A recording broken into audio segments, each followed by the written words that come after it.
The administration plans to alter asylum policy in response to the approaching migrant caravan coming up from Central America. Under the new plan, people caught sneaking across the border illegally will not be allowed to claim asylum. That announcement comes shortly after the president suggested he may try eliminating birthright citizenship through an executive order. Now, amazingly, we just learned this, the president's rhetoric on illegal immigration puts him in league with a well-known former Democratic Senate Majority Leader. That would be Harry Reid. Watch this. If making it easy to be an illegal alien isn't enough, how about offering a reward for being an illegal immigrant? No sane country would do that, right? Guess again. If you break our laws by entering this country without permission and give birth to a child, we reward that child with U.S. citizenship and guarantee of full access to all public and social services this society provides. And that's a lot of services. Is it any wonder that 2/3 of the babies born at taxpayer expense at county-run hospitals in Los Angeles are born to illegal alien mothers? Whoa. Oof, sorry about that. John Summers is former communications director for Harry Reid. He joins us tonight. John Summers, thank you very much for coming on. Good to see you. So have you disavowed that? Well, Senator Reid certainly has. I mean, that was something back in 1993. In 1999, he came out and said, you know what, that was the wrong policy position to take, and I apologize for that, and he did that again in 2006. 1999, also coincidentally, the second time Donald Trump changed his voter registration, this time leaving the Republican Party and becoming right, well, I mean, Trump was a Democrat, of course. I mean, I'm not high. The point being that people can change and people can grow. Right. Well, look, I agree. I've changed my mind on a million different things, but this is really a moral issue. I mean, I watch television, so I know this isn't a policy difference. That's a white supremacist position he was just articulating. So that means that he was immoral and therefore not allowed to meaningfully participate in public life. And yet he became the top Democrat in the Senate. How? He, as I said, a few years later, disavowed that statement, said it was the wrong policy position to have. He reiterated that again in 2006. Did other Democrats know that he had used the term illegal alien, said that birthright citizenship was wrong, they were scamming our system? I mean, what did they think of that? Did they whisper about it? Well, I wasn't there in 1993, so but I don't when know. you worked for him, did people say, do you know that the boss used the term illegal alien, like he's obviously a bigot? Well, and a lot of people did at that time. That doesn't necessarily make it right, but that was a term that a lot of people used at the time.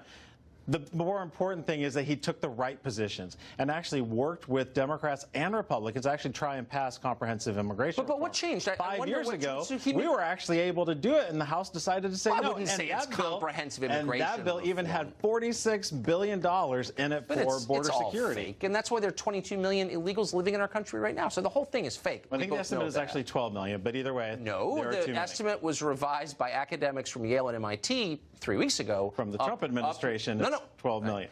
Yeah, I'm just saying the most accurate estimate that we know of, the most modern, is about 22 or more. But here's the point. I don't understand what changed. So he makes a pretty tight, rational argument there for denying rewards to people who knowingly break our laws. That seems fair. I mean, common sense would tell you that's not a bad idea. Why did he change his mind? He got to a place where he started to better understand the stories of the people who are struggling, people who we're hearing about coming up in this caravan, who hopefully will use the legal methods to come in and claim asylum for those who choose to do that. So I think he had a better understanding, and that's what leaders do, though, Tucker. They grow and they learn and they apologize for when they're wrong, something that our current president won't do. I used to support abortion and the death penalty in the Iraq War, so I know a lot about changing your views, okay? I used to think everything the Chamber of Commerce said was right. So I've changed my views on everything. I completely agree, and I admire that. But I also think it's fair to ask, when someone said I changed my views, to ask why, specifically why. What did you learn that you didn't know?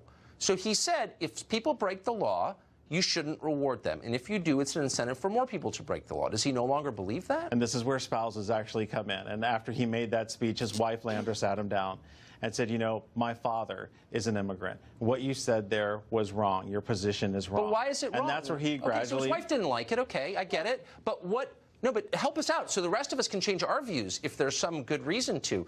What was the fact that changed his mind? He no longer thinks that rewarding illegal behavior encourages more of it? Again, it's understanding the stories of the people who are involved. Well, what and does that mean? understanding, That it's going to help understanding America? the history of the 14th Amendment, which, by the way, I mean, it sounds to me like you're actually in favor of Congress being able to decide who gets to be a citizen and Look, who doesn't get to be a citizen. Because that's what the 14th Amendment was established to do. Prevent Congress from deciding who can actually be a resident. No. Or 14th Amendment was added 3 years after the end of the Civil War to enfranchise African Americans and to acknowledge what was already true, which is that they're citizens. It was not designed to allow illegals to be rewarded for coming here illegally. But I just want to know, did he conclude... And if you take away the 14th Amendment that says if you're born in this country, you're a citizen, you take that away, then someone else gets to make that decision. No one is arguing for and the taking it 14th away. Amendment was designed to take that away from Congress. Can you just ask this one question? Did Harry Reid conclude, have you concluded, have Democrats concluded, that it's good for America to have people come here illegally and have kids here? Is that, honestly, are you making that case? No, I'm not making that case at all. What case are you making? I think what we're talking about, what you asked about his changing views,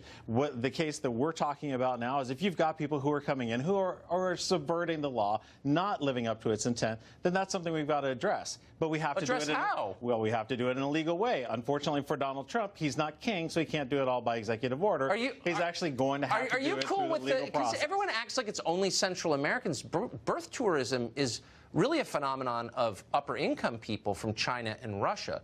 So you okay with people coming? Russia's our mortal enemy. We're at war with them, according to the Democrats. You're cool with Russians coming here and having their kids to... No, I actually just told you where I stand. It's the law. So it's the law. If we don't like it, then let's change the law. So would you agree that you're not necessarily a racist if you oppose it? Because that's the position. You're a racist if you're against having Russians scam the system to get citizenship. Am I a racist? I think I don't think you're a racist. No. Okay.